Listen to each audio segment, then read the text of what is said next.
Hey, good morning, scholars. Welcome to your Wednesday, seventh grade lit class. I know every day I harp on how proud of you guys I am, but today I mean it more than I've meant it uh, any other day, and let's see why. First off, not that it's a competition, because if it was a competition, I would be really sad because we've lost every day. But today was the first day ever that your lit turn-in rates have been higher than your math turn-in rates because you guys have proven these last couple of months that you like doing your math a lot more than you like doing your lit work. But today, for the first time ever, more lit assignments were turned into math assignments, and then that was a 6% jump up from yesterday. More good news. I finally had to go with the 3 column. Let me hide this so tomorrow's not blocked in Joshua. Dang it, I'm sorry, Joshua. Joshua's name's below Jacqueline's. There it is. I finally had to go with the 3 column grit list. It started off with 1, we moved on to 2, and now I had to stretch it to 3. Welcome back, Esmer, Sophonis, Deasia, Chris, and I think Brian. This might be your first time on the grit list, so we're finishing strong. And then I also de-highlighted some names of students who are stayed on the grit list. Ba, Edwin. Who else? I de-highlighted Elizabeth. I de-highlighted Monica. I de-highlighted Tamar. So I'm really proud of you guys, and this hard work's going to pay off because you're going to blow. You're going to do fantastic in 8th grade with the habits and the writing skills and the reading skills that you're developing, and that's really going to set you up to for a really enjoyable and successful high school career, which obviously is going to translate to an even more successful, enjoyable college career and life beyond that. So great work, guys. Way to step up to the plate. I couldn't be more proud of 7th grade. Let's take a look at some exemplars. Pull up your work so that you can compare your writing to the exemplars that I'm going to go over. Again, it's always good to just learn by comparing your work to some good examples, so that the things that you're doing well, you keep doing well. It's kind of like it's just reaffirming that you're also doing that well. But then you also might pick up a few tips and tricks that you'll want to steal.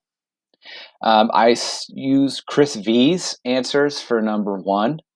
Gi obviously means move right. Ha obviously means move left, and then mush means go forward, because those are the commands that Buck followed when he broke the ice off on the left and then broke them off on the right, and then he went forward. I stole Catherine. Catherine's who I stole number 2 from. What was the crowd's reaction when Buck passes the pile? Again, pay close attention to how smoothly Catherine injects keywords and key phrases from the books straight into her own writing.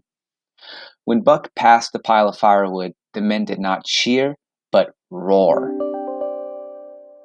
Oh, good luck on your IA test, guys. I don't know if this is a current one or if that's just old news, but either way, if today's a test day, good luck. The men began shaking hands. Quote, it did not matter with whom.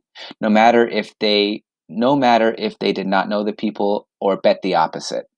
The crowd was shocked by what they had seen, and their hats and mittens, quote, were flying in the air. The men also began to offer money for Buck and wanted to buy him. They offered him 1,000 for Buck, or 1,200. Yeah, they went nuts. It even said even Matheson, the guy who bet the $1,000, was freaking out that this dog did this in a good way. I think that also shows how rich he was. Most of the people during this gold rush failed miserably, if not died. There were some lucky ones, man, who had more money than they knew what to do with. So, I bet you Matheson putting up this $1,000, I bet you he does this stuff fairly often because he's got it like that. What does Thornton plan to do with the money the Buck earned him? He might want to get a gold-plated grill. I don't know. Maybe that's just me projecting because I'm saving up to get my own. But The answer for this one was C. They plan to travel east where few miners have gone. And that's because it's hard to get there. All right, I have two conflicting, dueling answers for number 4. Does Buck feel fulfilled with his life with Thornton? Madeline and Amani were the only two who said no. Um, Madeline said, Buck doesn't feel fulfilled because he's a wild dog at heart and wants to be, quote, hunting, fishing, and wandering through strange places. He's not happy because, quote, there was nothing for the dogs to do but sit around and spend long hours musing by the fire. Quote, the vision of the short legged hairy man came to him more frequently. Madeline, you read ahead. This is the first paragraph of today's reading.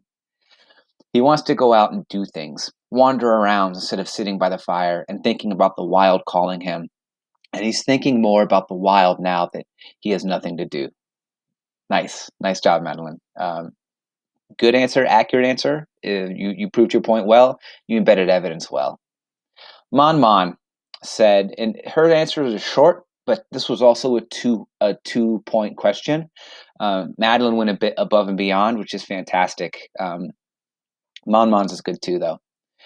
Buck feels fulfilled by his life with Thornton. For Buck, it was a quote boundless delight, and he found it great, quote, wandering through strange places right next to Thornton's side. That was kind of the consensus answer, that Buck is loving life right now. He is with Thornton, but they're also on this great adventure, and he's still getting to, he's still outside and exploring and doing all that stuff. The last 2 paragraphs of the chapter, what did the men find after their year of traveling? They did not find the lost cabin. That ended up to be just a myth, which they thought it might have been. But they did find a valley teeming with gold. There's more gold at this spot where they found. They don't even know what to do with. They're just, every single day, it says every day that they work, they're bagging up $1,000 worth of gold, and they're working day after day. And think about how much $1,000 from the early 1900s would be today because of inflation. That's like they're making like hundreds of thousands of dollars a day. So they're just stacking it up right now. All right, let's get into today's assignment. Madeline kind of previewed what today is going to focus on because she read ahead. But yeah, Buck and the other dogs, especially Buck, they've got nothing to do right now because they're not traveling. The men have found their gold, and they're just working all day, every day, just bagging this stuff up, bagging it up, sifting it out. So they're just working. So there's nothing for Buck to do. So that's not a bad thing. He just has a lot of leisure time. Today, because he has all this free time, we're going to start to learn how how he's starting to spend more and more time exploring and just enjoying being out in nature. The first thing we're going to do is we're going to record different examples from pages 73 and 74 where we see Buck heeding to the call of the wild. So, like, what is Buck doing that demonstrates he's answering that call? And we're going to find 3 different examples, and then we're going to dive deeper. What does that show? That thing that Buck is doing, what does it show that's going on in Buck? How is it impacting him? How is it? We're going to get inside his head a little bit to say, like, what he's thinking or feeling, and maybe even how he might be changing. So we are on page 73. We are so close to being done with this book. And I need to open it up. Sorry, guys.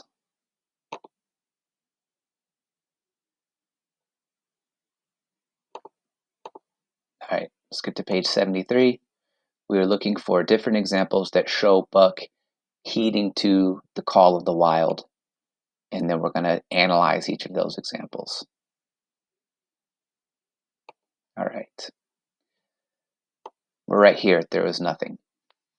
There was nothing for the dogs to do save the hauling in of meat now and again that Thornton had killed, and Buck spent long hours musing by the fire. The vision of the short-legged hairy man came to him more frequently, now that there was little work to be done, and often, blinking by the fire, Buck wandered with him in that other world which he remembered. We're gonna get some more caveman flashbacks, guys. Remember, he keeps. It's like almost like he's having these memories that his ancestors experienced, and they always come to him as he's hanging out by the fire. So this is a caveman. It's not fully human. He's more hairy. He's stronger. So you're gonna notice some differences. The salient thing of this other world seemed fear. When he watched the hairy man sleeping by the fire, head between his knees and hands clasped above, so he's like this.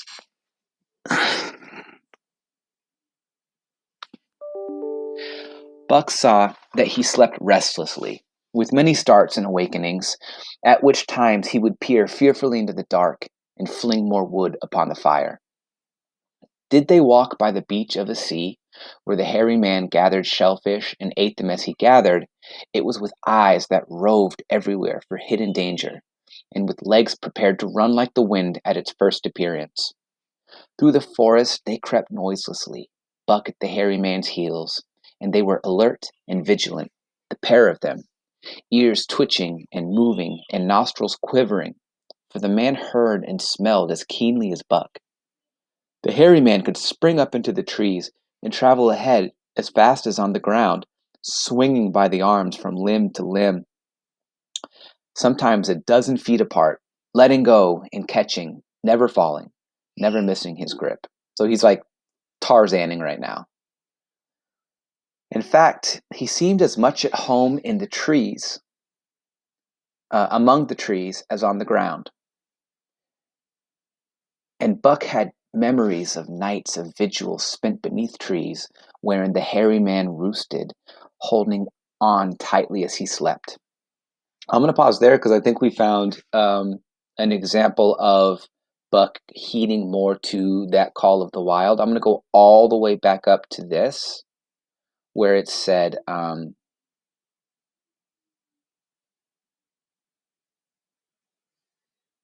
right here, the vision of the short-legged hairy man came to him more frequently. Here's how I could use that as an example. I think that this is evidence of that call of the wild that Buck is feeling. So what's the impact on Buck? Oh, that was on page 73. Let me add my quotation marks. That was on page 73. So let me dive into this a little bit. The fact that he's having visions of the hairy man more frequently, what does that show? What is the impact? um, Buck is remembering. I put that in quotes because it's not quite remembering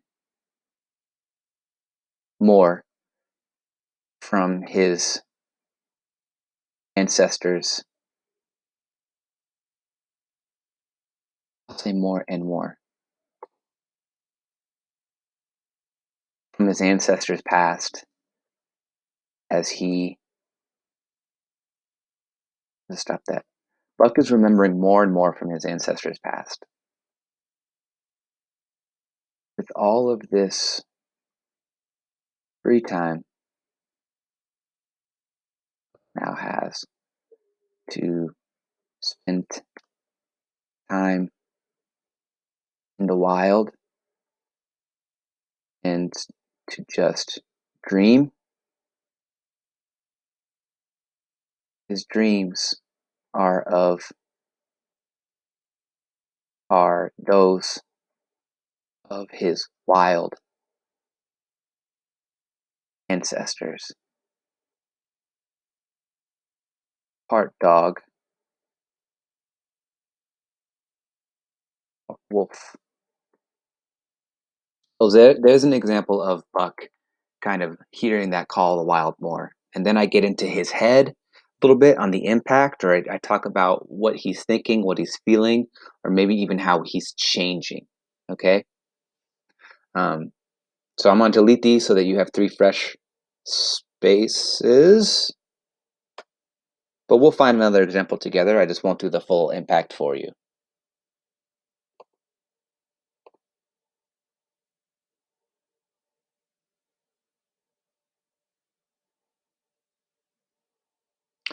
And closely akin to the visions of the hairy man was the call still sounding in the depths of the forest.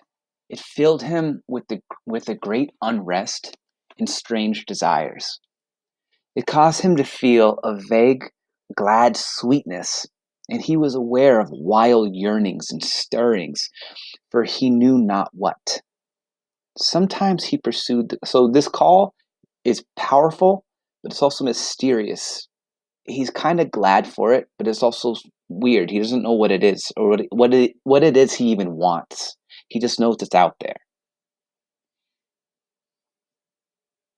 Sometimes he pursued the call into the forest, looking for it, as though it were a tangible thing, barkly softly and defiantly, as the mood might dictate.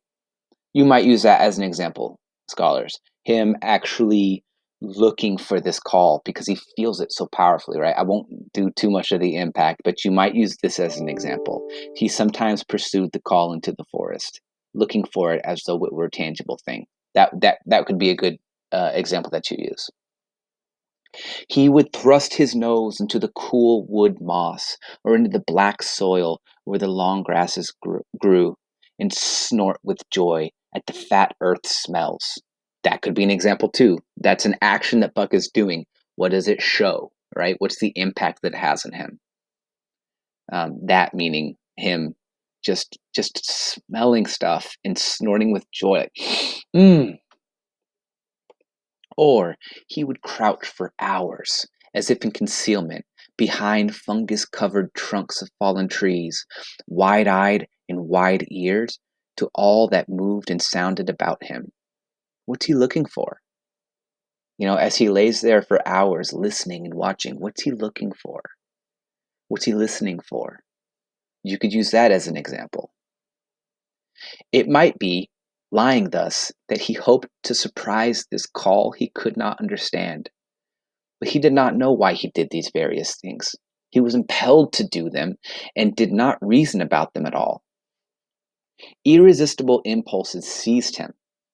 He would be lying in camp, dozing lazily in the heat of the day, when suddenly his head would lift up and his ears cock up, intent and listening, and he would spring to his feet and dash away and on for hours through the forest aisles and across the open spaces where the heads bunched. Sorry, I don't even know what that word is. It's some kind of flower, which that was given a very unfortunate name.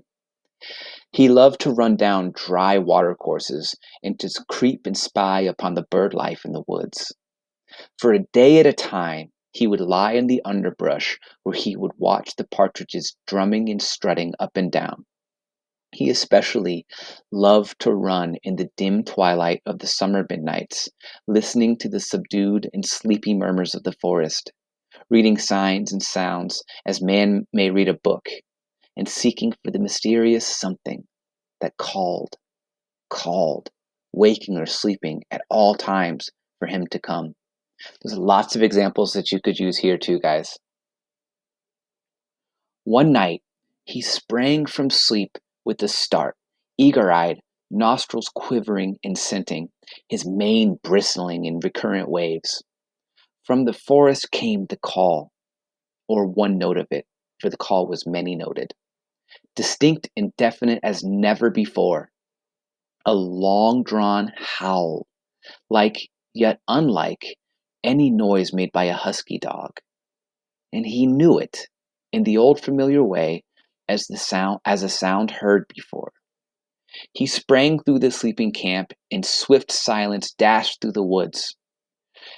As he drew closer to the cry, he went more slowly, with caution in every movement, till he came to an open place in the trees, and looking out, erect on haunches, with nose pointed to the sky, a long, lean timber wolf. I'll leave you there. You've got 2 more questions. In his interaction with the wolf, Buck is going to go out of his way to show this wolf that he doesn't mean any harm. He's not trying to hurt or fight him. How does he do that? This is just you just summarizing how he does it in your own words. Embed some evidence in your own words. Our focus question for the day, same question as yesterday, except this time it's 4 points. So instead of embedding evidence, focus your response around one solid piece that really shows your point. Agree or disagree, Buck feels fulfilled by his life with John Thornton. This one is actually going to be very debatable. So far, if you were to look at what we've read so far, you're going to go with disagree because he's obviously feeling this call so strong to the wild. When you finish the section, you're going to have evidence for both. You have to decide which way you're leaning. Is Buck, and you have to pick agree or disagree. Obviously, it's an in-between. But if you had to pick, are you leaning towards Buck is fulfilled with his life with Thornton, or is he unfulfilled? Does he want something else? All right. Can't wait to see. I think yesterday we only had Madeline and Amani say he was unfulfilled. Maybe, I don't know. We'll see what it is today. I'm thinking it's going to be closer to 50-50. Either way, I can't reiterate how proud of you guys I am. You guys reading Jack London. All right. Jack London is an author that I never read. My high school didn't challenge me with books by Jack London, and I never got the chance to study him in college. But he's an advanced author, and you guys are diving so deeply into his work, and incorporating his words into your own words because you're understanding it. You're reading at a deep level. So keep up the great work. We just have a few more days in this book because we're almost to the end, so let's finish strong. I will see you guys tomorrow.